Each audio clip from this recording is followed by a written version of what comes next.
Olá, gente! Nesse vídeo a gente vai falar sobre Faceit no ggplot.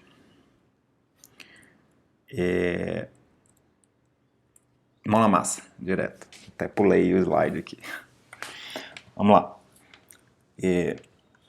Esse foi o gráfico que a gente fez no último vídeo sobre ggplot, né? A diferença aqui é que eu já adicionei o deplir, porque a partir de agora, toda hora que a gente estiver usando o deplir, a gente vai estar usando o ggplot também. Mas era esse gráfico. A gente tinha aprendido sobre alguns dos elementos, né, de um gráfico. Então, nosso sistema de coordenadas, um objeto geométrico, que a gente está aqui no ponto, como é que a gente atribui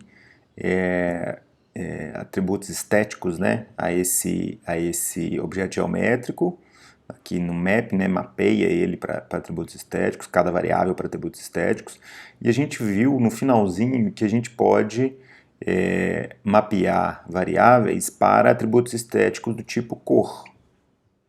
E aí na hora que a gente coloca a cor aqui, a gente tem um elemento adicional de informação, né? O que a gente está querendo fazer nesse tipo de gráfico é comparar. A informação de expectativa de vida e ano com base em outra variável, né? Então, por exemplo, nesse caso aqui, continente.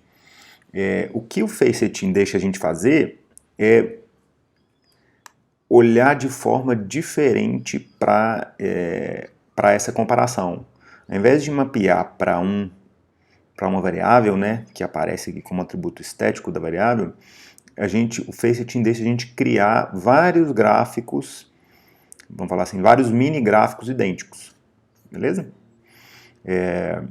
Eu vou dar um exemplo, vou voltar lá naquele primeiro diagrama que a gente tinha feito, né? Acho que vai ficar bem claro antes da gente fazer um exemplo prático. Imagina que nesse exemplo aqui de massa corporal e altura, nesse diagrama de dispersão, eu tivesse mais de um indivíduo. Okay? Então eu tenho múltiplos indivíduos aqui, eu tenho a massa e a altura de múltiplos indivíduos. Com o que a gente aprendeu da cor, a gente poderia colocar uma cor diferente para cada indivíduo. Mas eu posso querer produzir só múltiplos desses diagramas de dispersão para múltiplas pessoas. Isso é uma forma rápida de eu comparar como é que está sendo esse padrão, né, esse relacionamento entre altura e massa corporal para múltiplas pessoas. Beleza? Faceit é isso. Então vamos lá. Vou continuar trabalhando nesse exemplo. Eu vou fazer uma alteração, porque vai ser a forma mais usual da gente escrever. Em outros vídeos até isso já vai ter aparecido nas videoaulas que eu vou liberar agora. A forma mais usual da gente escrever agora vai ser usando o pipe, né? Gapminder. E aí você pensa que o Gapminder está sendo dado, mas provavelmente esse dado aqui, esse data frame, passou por uma série de processamentos anteriores. Não foi só ele. Então, eu estou colocando Gapminder, mas pensa que teve um processamento ali de manipulação anterior. Pipe, ggplot. E aí, na hora que eu faço isso, lembrando, né, o Gapminder está vindo como primeiro argumento, eu não vou escrever o data aqui então, né? Se eu fizer isso, ele desenha o canvas, né? Para a gente começar a inserir as informações. Mas, geonPoint, e aí eu não vou, normalmente o primeiro argumento eu não vou nomear, então eu vou colocar só essa parte aqui, só o valor que eu tenho que passar para esse argumento, mas não vou escrever o mapping. E a gente vai ter o mesmo gráfico, beleza? São equivalentes, o usual vai ser eu passar a escrever desse jeito. Tranquilo? O que o Faceit faz, né? Então, eu falei que é uma outra forma de comparar, né? O uso dele é simples. Simples, nada é simples, né? E a gente vai ver só um pedacinho também. Mas eu tiro ela da cor, então o continente não está sendo mapeado mais para cor. Eu vou adicionar mais uma camada, a função é chamada FacetWrap. E aí eu não vou explicar essa sintaxe, gente, o que ela está fazendo, vou explicar só como é que se usa, viu? A gente vai escrever esse til e o nome da variável que a gente está condicionando para criar os múltiplos gráficos, né? Então eu quero criar um gráfico diferente para cada continente. Um diagrama de dispersão de expectativa de vida por ano para cada continente. É isso aqui o que essa anotação está falando. E executo. E agora eu tenho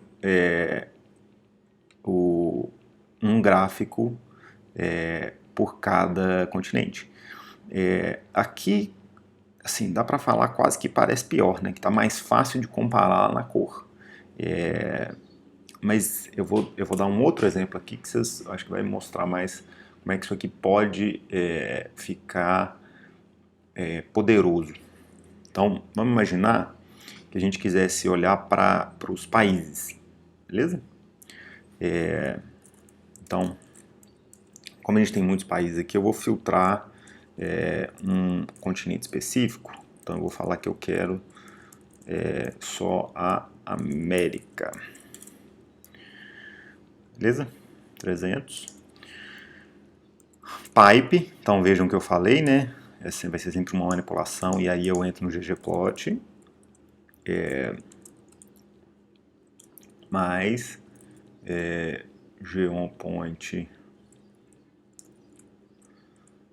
AS X ano no eixo X, expectativa de vida no eixo Y.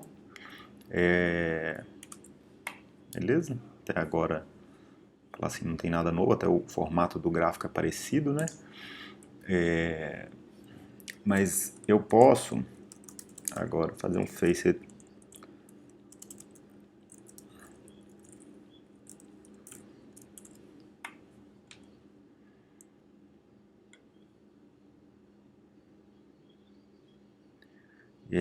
agora as coisas já começam a ficar mais interessantes, né? E aí uma outra coisa de análise exploratória que é importante ter na cabeça, que é assim, para cada, sei lá, X gráficos que você olha, muito menos da metade, nem um terço você está fazendo para apresentar para alguém, para comunicar para alguém, né, que é aquela etapa lá do ciclo. Você está fazendo para você entender mais. Então, num ciclo, você mapeia para a cor, tá dando para entender o padrão? Não tá? Mapeia, faz um facet wrap, tá dando para ver algum padrão interessante? Algum país que não está crescendo?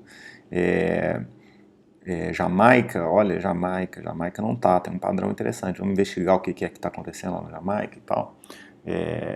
Estados Unidos não aumentou porque já estava alto, que já estava quase lá em 80, Jamaica também, então só para ficar na cabeça, né? Não é todo gráfico que a gente produz que a gente vai mostrar para outra pessoa. E uma das coisas boas do ggplot é o tanto que é fácil, depois que você pega a prática, de produzir várias visualizações que trazem muito valor, que são muito informativas. Beleza, facet wrap. Terminamos o facet, na verdade, é só isso. Eu vou falar de mais duas coisinhas rapidinhas nesse vídeo.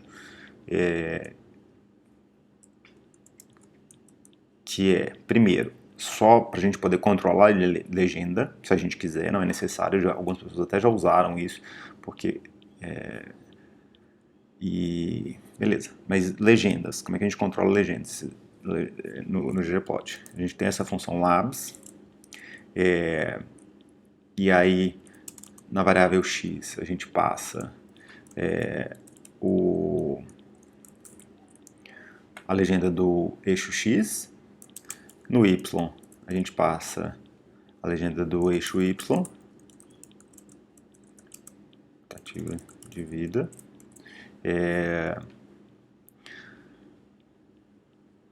Poderia ter usado só um desses, viu? Só o x e o y, eu estou fazendo aqui só para mostrar. Então, expectativa de vida, ano. E se quiser colocar um título, figura 1. Título às vezes é melhor colocar em outra parte do documento, né? Mas se você tiver, se isso aqui for algo sozinho, às vezes você quer inserir esse título aqui. E ele coloca um título, beleza? Então, esse lápis rapidinho. E a outra coisa, deixa eu checar aqui nas minhas notas. Ah, tá. O outro tópico, na verdade, é até um tópico de fato. E aí eu vou mencionar. Então, a gente tá produzindo camadas, né? Um gráfico em camadas. E aí a gente escolheu um objeto geométrico aqui, que foi o ponto, para representar essa informação. Agora, nada impede que eu coloque múltiplas camadas em um mesmo gráfico, múltiplos objetos geométricos. Então eu poderia, por exemplo, querer fazer esse gráfico aqui com uma linha, ok? Então, se eu quisesse fazer com uma linha, vai ter um geom que é de linha. Então, se eu vier aqui e de online, vai criar um gráfico de linha.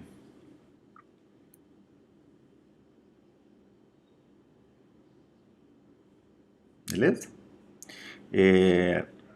Só que eu posso querer um gráfico, um geom de um objeto geométrico linha e ponto, os dois no mesmo gráfico. Eu posso fazer isso. Estou compondo, né, um gráfico aqui por camadas, eu posso fazer isso. A questão é que a gente, pela lógica aqui, a gente pensaria que eu poderia só fazer assim, geom point, né, e um somar.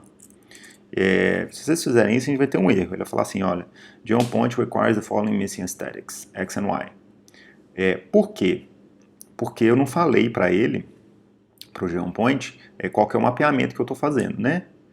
Então, eu posso falar aqui, talvez, na verdade, eu acho que até que vocês fariam isso aqui, né? Por default. Mas já é vício de costume. E aí você vê que ele coloca a linha e o ponto, perfeito?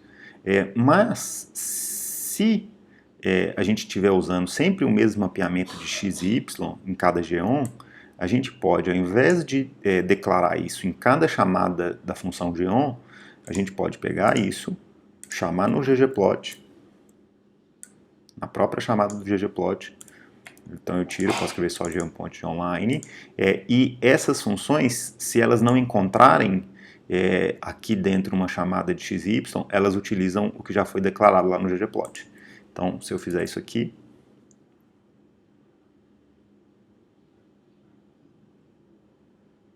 funciona. É isso por esse vídeo.